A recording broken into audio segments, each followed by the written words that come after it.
Con este vídeo voy a presentar algunos ejercicios, el ejercicio 10, 11 y 12 de la hoja 14, que me habéis pedido que los hiciera en vídeo, aunque los he escrito, ¿vale?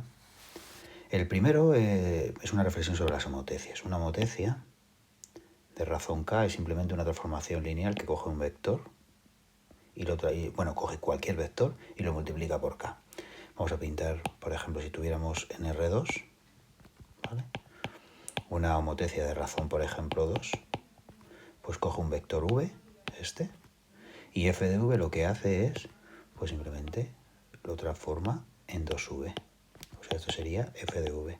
Coge el vector rojo y lo transforma en el negro. Pero si fuera este de aquí, este sería v. Entonces ahora coge el negro. Bueno, vamos a poner aquí v' para que no penséis que es el mismo. Y entonces lo transforma en 2v', es decir, lo cambia aquí. Y este sería f de v'. Cada vector lo multiplica por 2. O sea, el efecto de la transformación lineal que da una homotecia es simplemente multiplicar por un número. Entonces, la observación tonta es que todos los vectores de Rn en una homotecia son autovectores. Todos los vectores son autovectores y el único autovalor es K. ¿Vale? Es decir, si por ejemplo en R2, como hemos puesto aquí, este sería f del primer vector de la base canónica es 2e1 y f del segundo vector de la base canónica es 2e2, en esta, ¿eh? Pero si cojo otra base cualquiera, f de v1 es 2v1 y f de v2 es 2v2, ¿vale? Entonces, la matriz de esta transformación lineal siempre es así, siempre es 2, 0, 0, 2 en cualquier base. En general, si tú tienes una base cualquiera v1, vn, una base de Rn, y tienes una transformación lineal f de Rn en Rn, que es una homotecia de razón K, o sea que cada v le manda a K por v, pues entonces al v1 lo manda al K por v1, al v2 a K por v2 y al vn al K por vn. Con lo cual la matriz en cualquier base, en particular en la base B, tiene una K aquí y 0, 0, 0. Tiene aquí una K y luego todos ceros. Tiene una K en el último, ¿vale? Entonces aquí se ve claramente que si yo hago el determinante de M menos X identidad, pues lo que sale es, fijaros, sale K menos X a la N. Porque simplemente es quitar aquí X, quitar aquí X y quitar aquí X como es diagonal, ¿vale? Aquí se ve que el único autovector es K. Por tanto, en una transformación lineal tipo zoom, que las homotecias son lo que habitualmente se llama zoom más si K es mayor que 1 y zoom menos si K es menor que 1, o al revés, nunca sé cuál es el más, mayor que 1 lo agranda, menor que 1 lo empequeñece. Entonces, siempre son diagonales su matriz, el único autovalor es K y todos los vectores, todos son autovectores. ¿Vale? Ahí tenemos el primer ejercicio hecho. Vamos con el segundo. Bien, esto es un ejercicio típico de construir una transformación lineal, que es una reflexión sobre qué propiedades caracterizan o no una transformación lineal. Como siempre decimos, una transformación lineal resulta ser siempre la información suficiente es conocer f de los elementos de una base.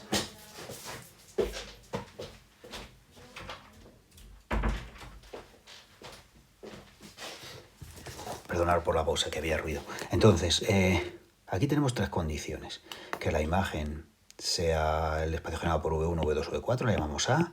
Que no sé qué vector esté en el núcleo, la llamamos B. Y que V3 sea un autovector, la llamamos C. Vamos a escribirlas de otra manera. Por ejemplo, la condición A te dice que la imagen está generada por V1, V3 y V4. En nuestra notación, la imagen de F está generada por V1, V3 y V4. V1, V3 y V4, vale. V3 más V4 es un vector del núcleo, ¿vale? Pues f de V3 más V4 es 0. Eso significa ser el vector del núcleo. Y finalmente, V3 es un autovector con autovalor asociado 2. Entonces f de V3 es 2V3. Ahora, como siempre decimos, conocer f es conocer f de los elementos de una base. En la base B están V1 hasta V4, ¿no? Entonces tenemos que conocer f de estos vectores. Pero ya f de V3 lo conocemos, o sea, la condición más exigente es esta. Ya conocemos f de V3. Perfecto. Esto es 2v3. Luego vamos a esta, porque esta, una vez que conocemos f de v3, claro, esto como f es lineal, esto es f de v3 más f de v4. Eso tiene que ser 0. Entonces f de v4 es menos f de v3, que ya sabemos cuánto vale, 2v3.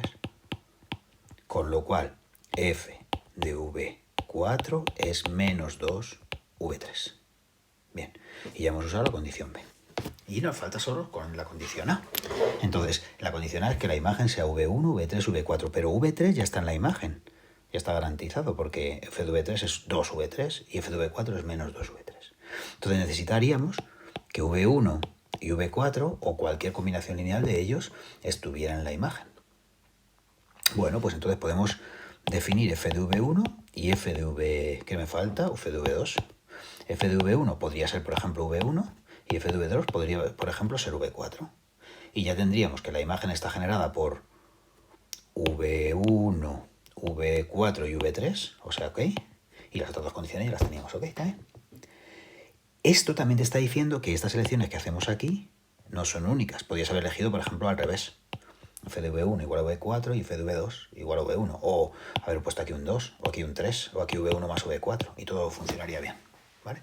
Entonces la elección no es única. Entonces, pero aquí tenemos la información. La información es esta, ¿vale? F de v3 es 2v3, f de v4 es menos 2v3. Lo ponemos en una matriz. La matriz de f de b a b sería f de v1 es v1, 1, 0, 0, 0. F de v2 es v4, 0, 0, 0, 1. F de v3 es 2v3, 0, 0, 2, 0. Y f de v4 es menos 2v3, 0, 0. ¿Vale? Esta sería la matriz de f en esta base B. Muy bien. Tiene rango 3, claramente, porque las dos últimas columnas son iguales, ¿vale? Estas dos son iguales. Tiene rango 3, como queríamos, porque la imagen tiene que ser de dimensión 3. De hecho, está generada por V1, por V4 y por V3. Perfecto. F de V3 más V4 es igual a 0. Esto lo podemos comprobar. Fijaros, F de V4 más V4 es el 0, 0, 1, 0. Ni 1, 1, 1. ¿Vale?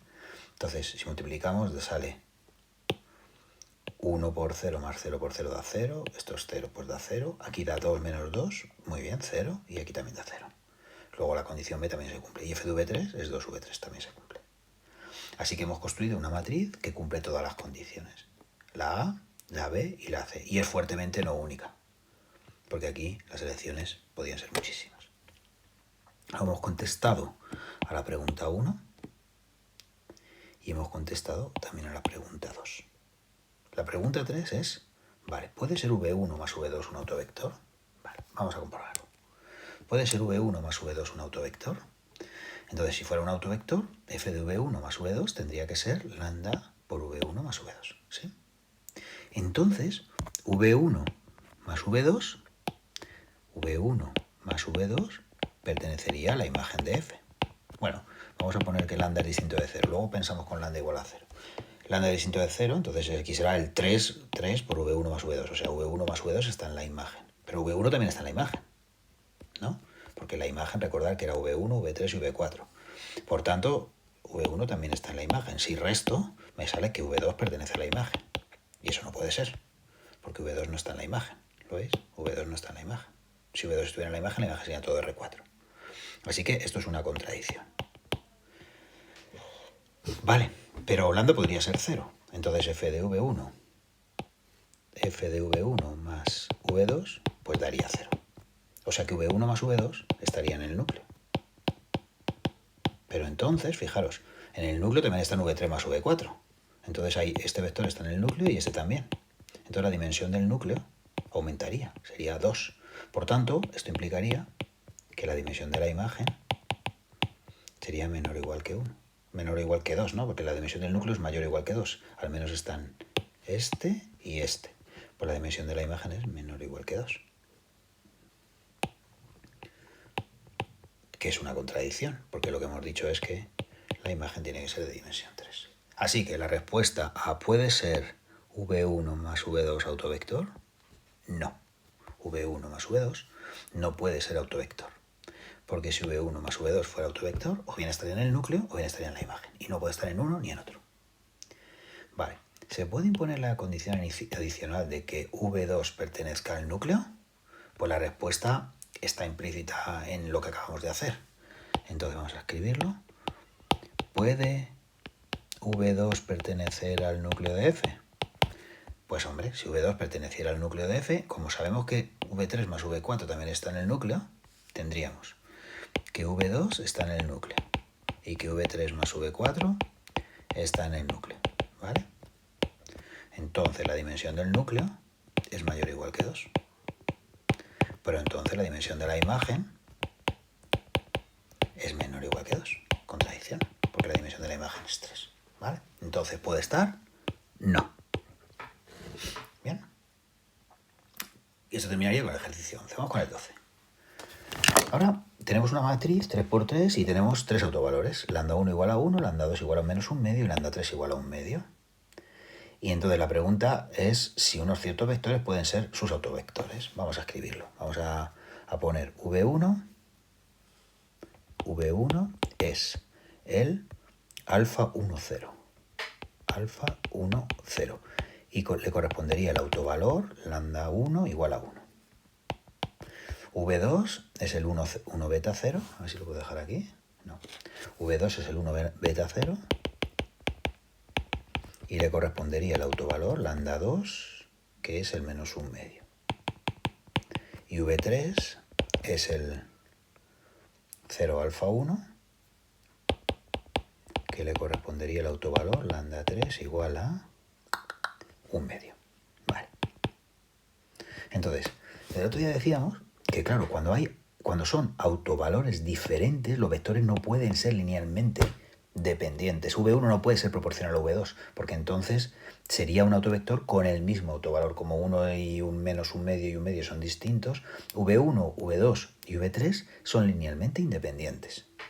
O sea, para que pudieran ser el rango, para que pudieran ser los correspondientes autovectores, el rango de esta matriz, 0, alfa 1, debiera ser 3, ¿vale? Bueno, pero aquí, en esta matriz, vemos claramente que se puede calcular el determinante con los adjuntos de la tercera fila.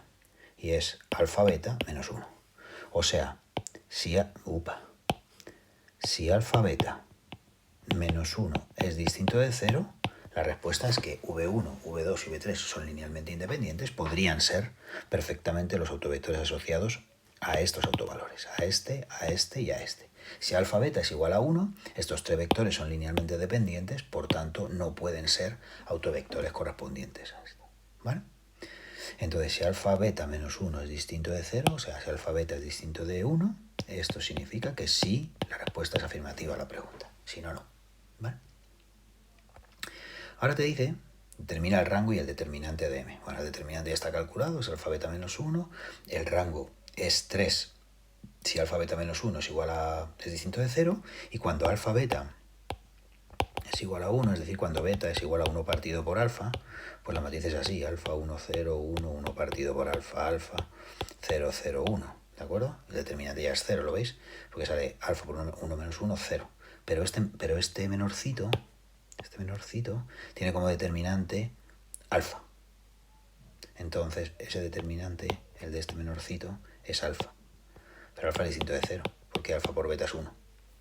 Con lo cual, si alfa beta es igual a 1, si alfa beta es distinto de 1, el rango es 3. Y si alfa beta es igual a 1, el rango es 2. ¿Vale? Y ahora te hacen una preguntita sobre el caso alfa igual a 0 igual a beta. Alfa igual a beta igual a 0. Vamos a ver lo que pasa con alfa igual a beta igual a 0. Entonces, V1 es el 0, 1, 0. V2 es el 1, 0, 0. Y V3 es el 0, 0, 1. Vale. Y ahora te preguntan por el comportamiento asintótico de Mn por el 2 menos 1, 3. M a la n por el 2 menos 1, 3. ¿Vale? Entonces, vamos a escribir el 2 menos 1, 3, que nos lo dan en la base canónica, en esta base, porque esta base son una base de autovectores. Entonces, bueno, esta base es como la canónica, pero cambiada de orden. Entonces, el 2 menos 1, 3 en la base canónica no es otra cosa que el... Fijaros que V1 es E2, entonces sería, la segunda coordenada sería 2. V2 es... no, perdón. A ver. Tengo que escribir... Este 2 corresponde a la primera. Y esa, sí, estaba bien. Entonces es 2. Y este menos 1 corresponde a la segunda, pero la segunda aquí es la primera. Menos 1. Y este 3 corresponde a la tercera y eso se queda igual. O sea, esto es menos V1 más 2V2 más 3V3, ¿vale? Espero que esto esté claro. Si no está claro, pues lo escribo, mira. Menos 0, 1, 0, más 2 por 1, 0, 0, más 3 por 0, 0, 1. Efectivamente, ¿no? Estos ya son todos en la canónica.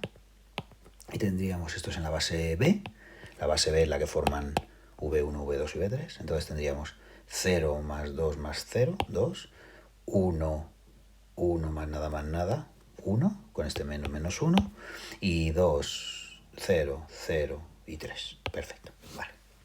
Entonces, este vector, el 2 menos 1, 3, que creo que se llama V, se escribiría como menos V1 más 2V2 más 3V3. Vale, si lo multiplico por M es como hacer F.